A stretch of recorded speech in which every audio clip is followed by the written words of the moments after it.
ಕಳೆದ ಅವಧಿಯಲ್ಲಿ ಕರ್ನಾಟಕದ ಎರಡನೆಯ ಪ್ರಾಕೃತಿಕ ವಿಭಾಗವಾಗಿರುವಂತಹ ಮಲೆನಾಡು ಪ್ರದೇಶದ ಬಗ್ಗೆ ವಿವರಿಸಲಾಗಿತ್ತು. ಇಂದು ಮೂರನೆಯ ಪ್ರಾಕೃತಿಕ ವಿಭಾಗ ಹಾಗೂ ಕೊನೆಯ ಪ್ರಾಕೃತಿಕ ವಿಭಾಗವಾಗಿರುವಂತಹ ಮೈದಾನವನ್ನು ಕುರಿತು ನೋಡೋಣ. ಮೈದಾನ ಅಂತಂದ್ರೆ ಸಮತಟ್ಟಾದ ಮೇಲ್ಮೈಯನ್ನು ಹೊಂದಿರುವ ವಿಶಾಲವಾದಂತಹ ಒಂದು ಭೂ ಪ್ರದೇಶವನ್ನು ಮೈದಾನ ಅಂತ ಕರಿತೇವೆ. ಕರ್ನಾಟಕವು ಅಂತಹ ಮೈದಾನ ಪ್ರದೇಶವನ್ನು ಹೊಂದಿದೆ. ಈ ಮೊದಲು ಕರಾವಳಿ ಅಂತ ಆಯಿತು, ಘಟ್ಟಗಳು ಅಂತ ಆಯಿತು, ಮಲೆನಾಡು ಪ್ರದೇಶ ಆಯಿತು, ವೈವಿಧ್ಯತೆ. ಈಗ ಮೂರನೇದು ಮೈದಾನ. ಹಾಗಾದ್ರೆ ಈ ಮೈದಾನ ಕರ್ನಾಟಕ ರಾಜ್ಯದಲ್ಲಿ ಎಲ್ಲಿ ಕಂಡು ಬರ್ತದೆ, ಯಾವ ಪ್ರದೇಶವನ್ನು ಅದು ಆವರಿಸಿದೆ ಅಂದರೆ ಇದು ಮಲೆನಾಡಿನ ಪೂರ್ವ ಭಾಗ. ನಾವು ಪಶ್ಚಿಮದಿಂದ ಪೂರ್ವಕ್ಕೆ ಬಂದಾಗ ಮೊದಲನೇ ವಿಭಾಗ ನೋಡಿದ್ವಿ, ಯಾವುದು? ಕರಾವಳಿ ಮೈದಾನ ಅಥವಾ ಕರಾವಳಿ ಬಯಲು ಅಂತೇಳಿ. ಅಲ್ಲಿಂದ ಪೂರ್ವಕ್ಕೆ ಬಂದಾಗ ಪಶ್ಚಿಮ ಘಟ್ಟಗಳನ್ನು ಕಾಣ್ತೇವೆ. ಪಶ್ಚಿಮ ಘಟ್ಟ ಮತ್ತು ಕರಾವಳಿ ಮೈದಾನ ಎರಡು ಕೂಡಿ ಒಂದು ಭೂಸ್ವರೂಪ. ಅಲ್ಲಿಂದ ಇನ್ನ ಪೂರ್ವಕ್ಕೆ ಬಂದಾಗ ಮಲೆನಾಡು ಪ್ರದೇಶಗಳು ಕಾಣ್ತೇವೆ, ಅಧಿಕ ಮಳೆಯನ್ನು ಪಡೆಯುವಂತಹ ಪ್ರದೇಶ. ಇನ್ನು ಅಲ್ಲಿಂದ ಇನ್ನ ಪೂರ್ವಕ್ಕೆ ಬಂದಾಗ ವಿಶಾಲವಾಗಿರುವಂತಹ ಬಯಲು ಸೀಮೆ ಕಂಡು ಬರುತ್ತೆ. ಆ ಬಯಲು ಸೀಮೆಯನ್ನೇ ಮೈದಾನ ಅಂತ ಕರೀತೇವೆ. ಹಳದಿ ಬಣ್ಣ ಏನು ಕಾಣಿಸುತ್ತೆ, ಈ ಹಳದಿ ಬಣ್ಣವನ್ನ ಮೈದಾನ ಪ್ರದೇಶಕ್ಕೆ ಗುರುತಿಸಲಾಗುತ್ತದೆ. ಅಂದ್ರೆ ಕಡಿಮೆ ಎತ್ತರವನ್ನು ಹೊಂದಿರುವ, ಸಮುದ್ರ ಮಟ್ಟದಿಂದ ಕಡಿಮೆ ಎತ್ತರ ಹೊಂದಿರಬೇಕು, ಸಮತಟ್ಟಾದ ಭೂ ಮೇಲ್ಮೈಯನ್ನು ಹೊಂದಿರಬೇಕು. ಇದು ಹಳದಿ ಬಣ್ಣ ಕಾಣಿಸೋದು ಮೈದಾನ. ಇದು ನೋಡಲಿಕ್ಕೆ ರಫ್ಲಿ ಅತಿ ಎಕ್ಸಾಕ್ಟ್ ಅಲ್ಲ, ತ್ರಿಕೋನಾಕಾರದಲ್ಲಿ ಕಂಡು ಬರ್ತದೆ. ಹಾಗಾಗಿ ಇದು ತ್ರಿಕೋನಾಕಾರದ ಆಕಾರದಲ್ಲಿ ತ್ರಿಕೋನಾಕಾರವನ್ನು ಹೊಂದಿದೆ ಅಂತೇಳಿ ಕರೆಯಲಾಗ್ತದೆ. ಇದೊಂದು ಬಯಲು ಸೀಮೆ. ಬಯಲು ಸೀಮೆ ಅಂತಂದ್ರೆ ಇಲ್ಲಿ ಅಂತಹ ಒಂದು ಪ್ರಮುಖವಾಗಿರುವಂತಹ ಗುಡ್ಡಗಳಾಗಲಿ ಬೆಟ್ಟಗಳಾಗಲಿ ಶಿಖರಗಳಲ್ಲಿ ಕಂಡು ಬರೋದಿಲ್ಲ. ಬಯಲು ಸೀಮೆ ಸಮತಟ್ಟಾಗಿರುವಂತಹ ಪ್ರದೇಶ. ಹಾಗಂತೇಳಿ ಸಂಪೂರ್ಣ ಸಮತಟ್ಟಾಗಿನೂ ಇಲ್ಲ. ಇದು ಸಾಕಷ್ಟು ಏರಿಯಾಗಳು ಕಂಡು ಬರ್ತವೆ.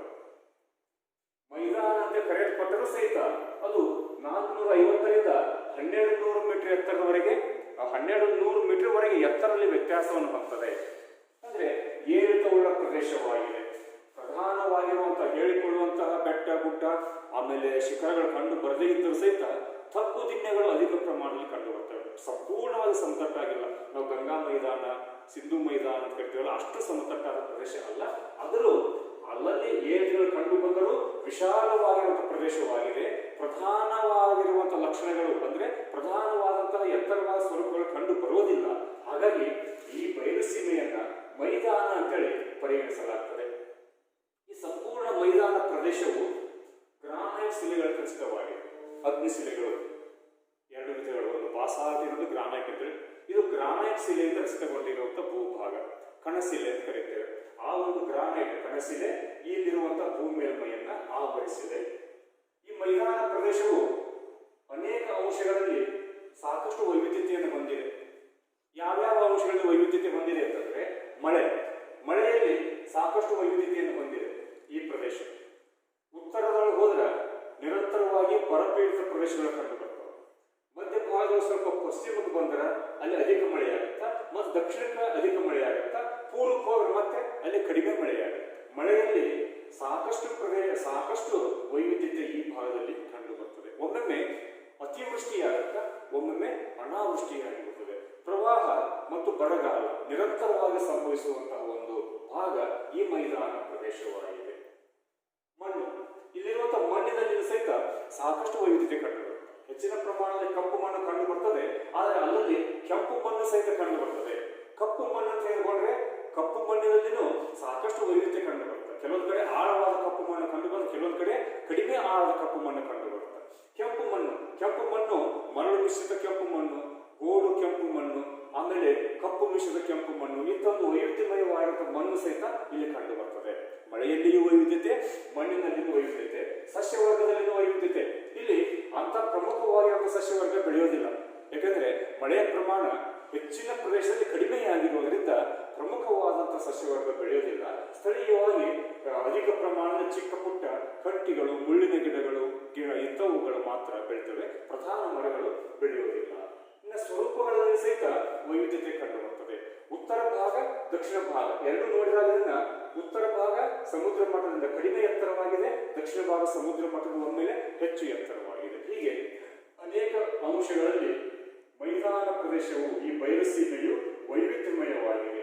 ಇಂತಹ ಒಂದು ವೈವಿಧ್ಯಮಯವಾಗಿರುವಂತಹ ಈ ಬಯಲುಸೀಮೆಯಲ್ಲಿ ಮೈದಾನದಲ್ಲಿ ಸರಿಸುಮಾರು ಮಧ್ಯಭಾಗದಲ್ಲಿ ತುಂಗಭದ್ರಾ ನದಿ ಹಾದು ಹೋಗುತ್ತದೆ.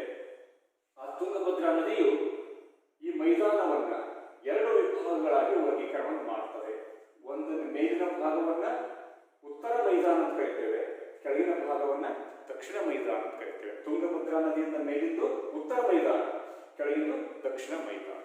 ಹಾಗಾಗಿ ಈ ಮೈದಾನವನ್ನ ಉತ್ತರ ಮತ್ತು ದಕ್ಷಿಣ ಅಂತೇಳಿ ವಿಧವಾಗಿ ವರ್ಗೀಕರಣ ಮಾಡ್ತೇವೆ. ಅದರೊಳಗ ಉಪವಿಭಾಗ ಉತ್ತರ ಮೈದಾನ.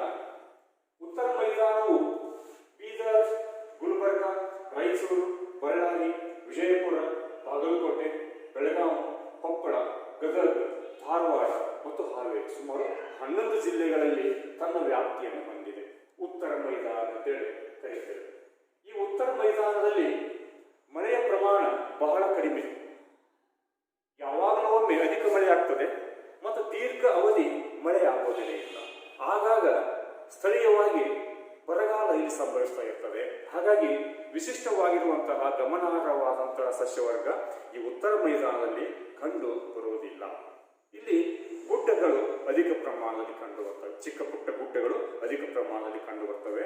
ಆ ಗುಡ್ಡಗಳ ಮೇಲ್ಭಾಗ ಅಲ್ಲಲ್ಲಿ ಶಿಲಾಮಯವಾಗಿದ್ದು ಅಲ್ಲಿ ಸಸ್ಯವರ್ಗದ ಬೆಳವಣಿಗೆಗೆ ಅಷ್ಟೊಂದು ಪೂರಕವಾದ ವಾತಾವರಣ ಈ ಭಾಗದಲ್ಲಿ ಕಂಡು ಬರುವುದಿಲ್ಲ. ಇನ್ನು ಅಲ್ಲಿರುವಂತಹ ಶಿಲೆಗಳು ಅಥವಾ ಶಿಲಾ ಭೂಭಾಗ ಮೆಟ್ಟಿಲಿನ ರಚನೆಯನ್ನು ಹೊಂದಿದೆ. ಇಲ್ಲಿ ಕೆಲವು ಕಡೆ ಕಣಿವೆ ಮತ್ತು ಕಂದರಗಳು ಕಂಡು ಬರ್ತವೆ. ಆ ಗುಡ್ಡಗಳ ಮತ್ತು ಕಣಿವೆ ಕಂದರಗಳ ನಡುವೆ ಅಲ್ಲಲ್ಲಿ ಸಮತಟ್ಟಾದ ಪ್ರದೇಶ, ಇಕ್ಕಟ್ಟಾದ ಪಟ್ಟಿಯಂತೆ ಕಂಡು ಬರ್ತಾ ಇದೆ. ಈ ಉತ್ತರ ಮೈದಾನವು 450ರಿಂದ 760 ಮೀಟರ್ ವರೆಗೆ ಎತ್ತರದಲ್ಲಿ ವ್ಯತ್ಯಾಸವನ್ನು ಹೊಂದುತ್ತದೆ. ಇಲ್ಲಿ ಚಿಕ್ಕ ಪುಟ್ಟ ಗುಡ್ಡಗಳು ಕಂಡು ಬರ್ತವೆ. ಅಂತಹ ಗುಡ್ಡಗಳಲ್ಲಿ ಪ್ರಮುಖವಾದ ಗುಡ್ಡ ರಾಸುಬಾಯಿ ಬೆಟ್ಟ ಅಂತ ಬರುತ್ತೆ. ಅದರ ಎತ್ತರ 917 ಮೀಟರ್. ಅದು ಈ ಒಂದು ಉತ್ತರ ಮೈದಾನದ ಹೆಚ್ಚು ಎತ್ತರವಾಗಿರುವಂತಹ ಸ್ಥಳವಾಗಿದೆ, ರಾಸುಬಾಯಿ ಬೆಟ್ಟ ಅಂತೇಳಿ. ಅದನ್ನು ಹೊರತುಪಡಿಸಿದರೆ ಎರಡನೇದು ನರಗುಂದ ಗುಡ್ಡ. ನರಗುಂದ ಪಟ್ಟಣ ಏನು ಕಂಡು ಬರ್ತಲ್ಲ, ಪಕ್ಕದಲ್ಲಿ ನರಗುಂದ ಗುಡ್ಡ ಕಂಡು ಬರುತ್ತೆ. ಅದು ಸುಮಾರು 779 ಮೀಟರ್ ಎತ್ತರವಾಗಿದೆ. ಆಮೇಲೆ ನಾಗರಾಳ ಬೆಟ್ಟ, ನಾಗರಾಳ ಇವೆಲ್ಲ ಊರುಗಳು, ಗ್ರಾಮಗಳು. ನಾಗರಾಳ ಬೆಟ್ಟ ಅದು 771 ಮೀಟರ್ ಎತ್ತರ. ಪರಸಗಡ 758, ಯಲ್ಲಮ್ಮನ ಗುಡ್ಡ, ಸವದತ್ತಿ ಪರಸಗಡ ಏನಿತ್ತಲ್ಲ 758 ಮೀಟರು. ಕಪ್ಪತ್ತಗುಡ್ಡ ನಮ್ಮ ಗದಗ ಜಿಲ್ಲೆಯ ಒಂದು ಭಾಗ. ನಮ್ಮ ಭಾಗದಲ್ಲಿ ಹೆಚ್ಚು ಪ್ರಖ್ಯಾತಿಯನ್ನು ಪಡೆದಿರುವಂತಹ ಒಂದು ಗುಡ್ಡ ಕಪ್ಪತ್ತಗುಡ್ಡ. ನಮ್ಮ ಸಮೀಪದಲ್ಲಿರುವಂತಹ ಒಂದು ಹೆಚ್ಚು ಸಸ್ಯವರ್ಗದಿಂದ ಕೂಡಿರುವ ಪ್ರದೇಶ ಇದೇ ಕಪ್ಪತ್ತಗುಡ್ಡ. ಇದು 754 ಮೀಟರ್ ಎತ್ತರವಾಗಿದೆ. ಇನ್ನು ಇಳಕಲ್ ನಗರದ ಪಕ್ಕದಲ್ಲಿ ಕಂಡುಬರುವ ಇಳಕಲ್ ಗುಡ್ಡ ಅಂತ ಕರೀತಾರೆ, ಅದು 728 ಮೀಟರ್. ಶ್ರೀಮಂತ ಬೆಟ್ಟ 712 ಮೀಟರ್. ಬಾದಾಮಿ ಗುಡ್ಡ 690 ಮೀಟರ್. ಅಲ್ಲೆಲ್ಲ ಇವು ಮೇನಬಸದೆಲ್ಲ ಕಂಡು ಬರ್ತಾವಲ್ಲ, ಅಲ್ಲೊಂದು ಬೆಟ್ಟ ಸರಣಿ ಕಂಡು ಬರುತ್ತೆ. ಇನ್ನು ಗುಳೇದ ಗುಡ್ಡ, ಗೋಕಾಕ ಗುಡ್ಡ ಇವು ಉತ್ತರ ಮೈದಾನದಲ್ಲಿ ಕಂಡು ಬರುವಂತಹ ಗುಡ್ಡಗಳು. ಅಷ್ಟು ಎತ್ತರವಾದ ಪ್ರಮುಖ ಗುಡ್ಡಗಳೇನಲ್ಲ, ಇವು ಇಲ್ಲಿನ ಉನ್ನತ ಸ್ಥಳಗಳು. ಉತ್ತರ ಮೈದಾನವು ಒಟ್ಟಾರೆ ಮೈದಾನವನ್ನು ನೋಡಿದಾಗ ಗ್ರಾನೈಟ್ ಶಿಲೆಯಿಂದ ರಚಿತವಾಗಿದೆ ಅಂತ ಹೇಳ್ತೇವೆ. ಉತ್ತರ ಮೈದಾನದೊಳಗ ಅಧಿಕ ಭಾಗ ಪಾಸಾಲ್ ಶಿಲೆಯಿಂದ ರಚಿತವಾದಂತಹದ್ದು, ಕಪ್ಪು ಶಿಲೆಯಿಂದ ರಚಿತವಾಗಿದೆ. ಕೆಲವು ಕಡೆ ಕಣಶಿಲೆಗಳು ಸಹಿತ ಕಂಡು ಬರ್ತವೆ. ಎರಡು ಶಿಲೆಗಳು ಅಗ್ನಿಶಿಲೆಗಳೇ. ಆ ಅಗ್ನಿಶಿಲೆಗಳಿಂದ ಜ್ವಾಲಾಮುಖಿಯಿಂದ ನಿರ್ಮಾಣವಾದ ಪ್ರದೇಶ ಈ ಭಾಗದಲ್ಲಿ ಕಂಡು ಬರ್ತದೆ. ಹಾಗಾಗಿ ಉತ್ತರ ಮೈದಾನ ವಲಯದೊಳಗ ಕಬ್ಬಿಣದ ಅದಿರು, ಕ್ರೋಮೈಟ್ ಅದಿರು ಮತ್ತು ಚಿನ್ನ ಅಧಿಕ ಪ್ರಮಾಣದಲ್ಲಿ ಕಂಡು ಬರ್ತವೆ. ನಿಕ್ಷೇಪಗಳು ಕಂಡು ಬರ್ತವೆ. ಖನಿಜ ಸಂಪನ್ಮೂಲಗಳು ಈ ಭಾಗದಲ್ಲಿ ಕೇಂದ್ರೀಕೃತವಾಗಿವೆ. ಉತ್ತರ ಮೈದಾನವು ಮಳೆಯ ನೆರಳಿನ ನಾಡಾಗಿದೆ, ರೇನ್ ಶಾಡೋ ಏರಿಯಾ. ಅಂದ್ರೆ ಮಳೆಯ ನೆರಳಿನ ನಾಡು ಅಂತಂದ್ರೆ ಮಳೆಯ ನೆರಳಿನ ನಾಡು ಅನ್ನೋದ್ರೆ ಏನು? ನೆರಳಿನ ನಾಡು. ಮಳೆ ಕಡಿಮೆಯಾಗುತ್ತೆ. ಯಾಕೆ ಕಡಿಮೆ ಆಗುತ್ತೆ ಅಂದ್ರೆ ಇದು ಉತ್ತರ ಮೈದಾನ, ಇದು ಮಳೆಯ ನೆರಳಿನ ನಾಡು. ಯಾವ ರೀತಿ ಮಳೆಯ ನೆರಳಿನ ನಾಡು ಅಂತಂದ್ರೆ ಇದು ಅರಬ್ಬಿ ಸಮುದ್ರ, ಕೆಳಗ ಹಿಂದೂ ಮಹಾಸಾಗರ ಕಂಡು ಬರುತ್ತೆ.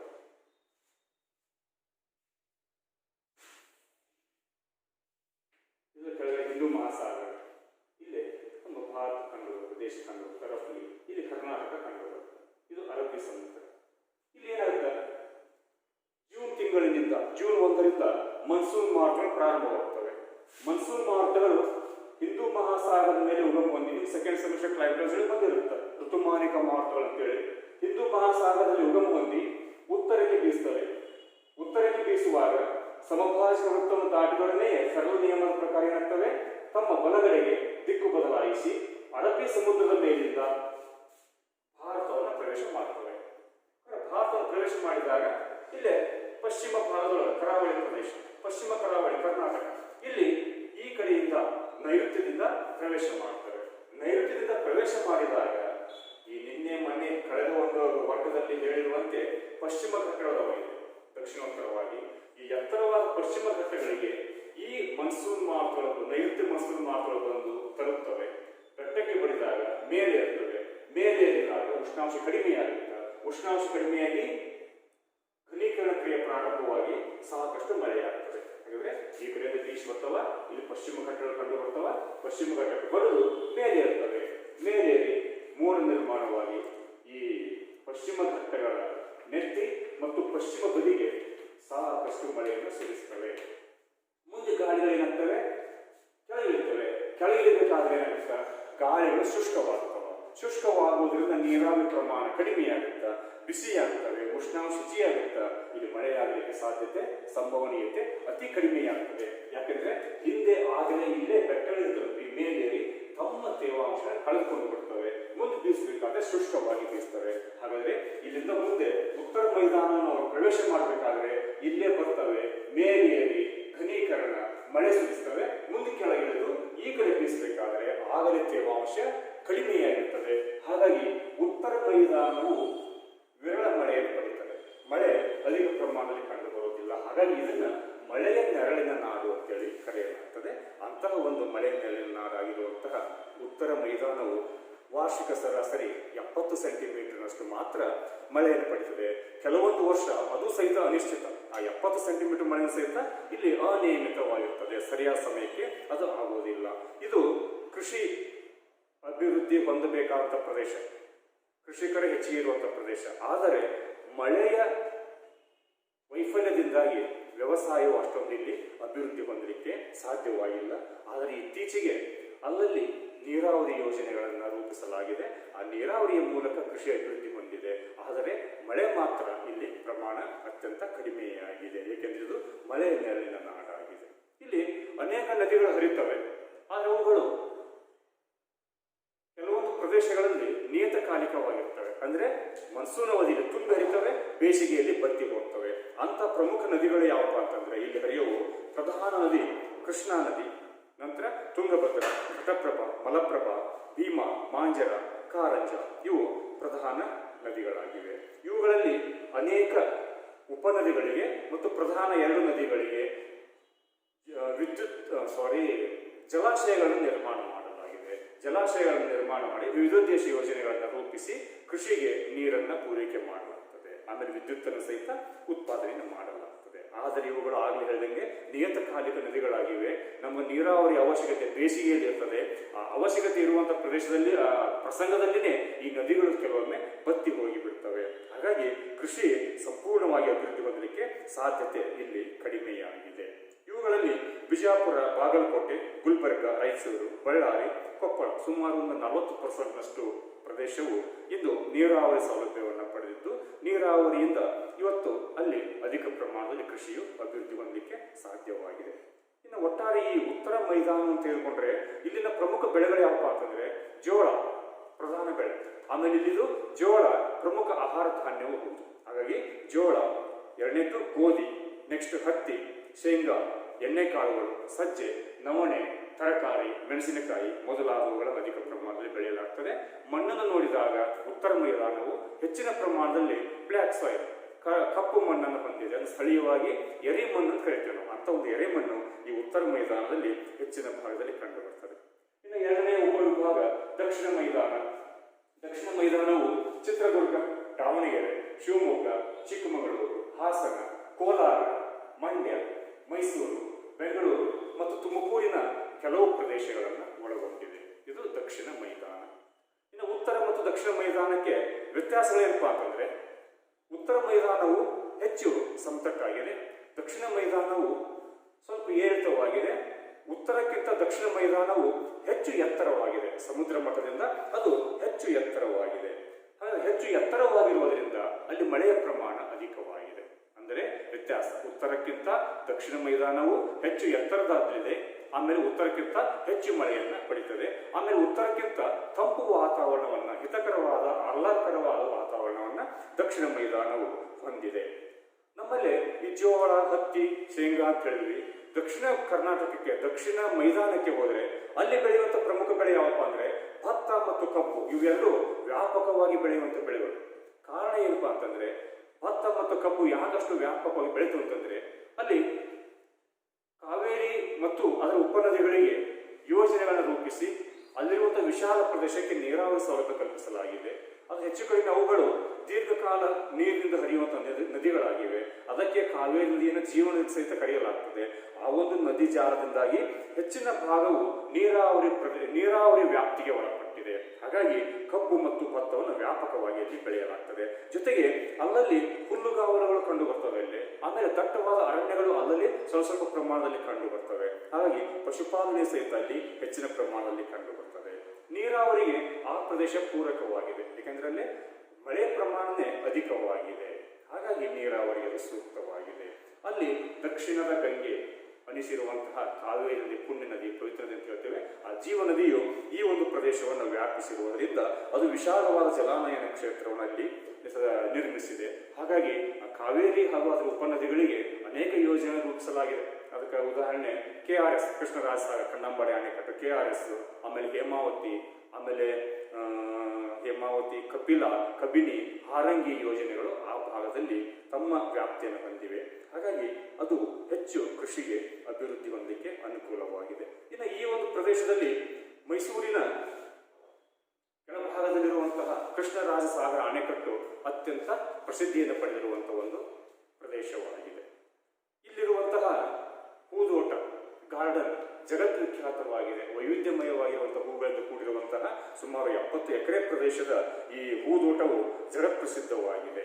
ಅದು ವಿದೇಶಿಗರನ್ನ, ಭಾರತೀಯರನ್ನ ಆಕರ್ಷಿಸುವಂತಹ ಒಂದು ಪ್ರಧಾನ ಪ್ರವಾಸಿ ಕೇಂದ್ರವಾಗಿ ಪರಿಣಮಿಸಿರುವುದು ಇಲ್ಲಿನ ಒಂದು ವಿಶೇಷತೆಯಾಗಿದೆ.